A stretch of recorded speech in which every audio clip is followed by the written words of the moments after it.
হে ভাই, তোদের একটা অ্যাওয়ার্ড দেওয়া উচিত। কি অ্যাওয়ার্ড? এই ঝগড়া, এই আবার প্রেম, যতই মুখে ডায়লগ দাও, একে অপরকে ছাড়া থাকতে পারো না। আলফেশ, তুমি যেটা বলছো সেটা সত্যি হতো।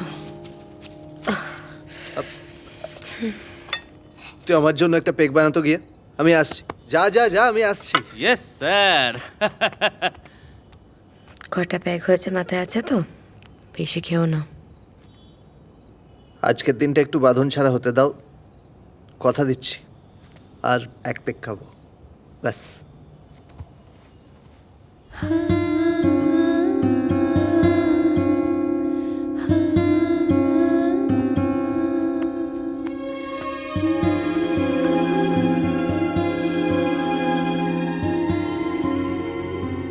Cheers! ভাই, আমি কিন্তু তোর ফার্স্ট ড্রিঙ্ক করার কথা কোনো দিনও ভুলবো না। এখন আবার ওইসব কথা কেন? কেন নয় শুনি? তুমি হাসছো?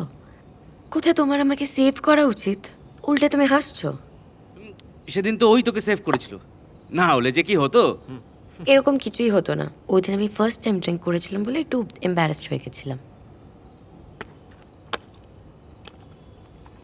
ওই সময়টা ভালো ছিল রে, লাইফে এত কমপ্লিকেশন ছিল না। তখন ভালো লাগা খারাপ লাগাগুলোকে আমরা এক্সপ্রেস করতে পারতাম।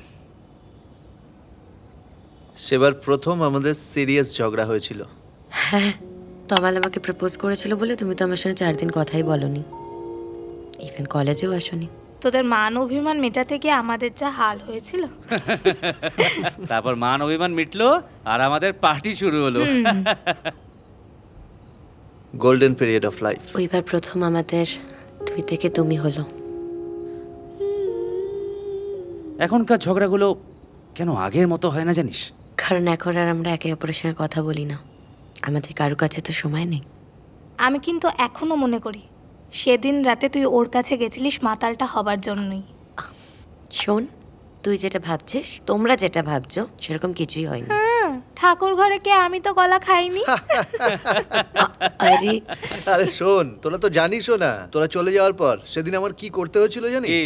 আমার ওকে নিয়ে গিয়ে স্নান করাতে হয়েছিল, তারপর ওর থাক, নেশাকে। থাক, তোমরা কি কি করেছিলে আর সেটা জানার দরকার নেই আমার। আমরা তো আর দেখতে যাইনি। হ্যাঁ ভাই, আমরা পার্টি করবো আর গান হবে না? শোনো, আমার দিকে তাকিও না, কেন? কারণ আমার গলা খারাপ। শুভ, তুমি বলো। আরে বল না তুমি বললেও বল ঠিক না। গাইবে। ভাই, বল না। তুমি বলছো? হুম। আমি বললেও গাইবে? আরে আলবাত গাইবে।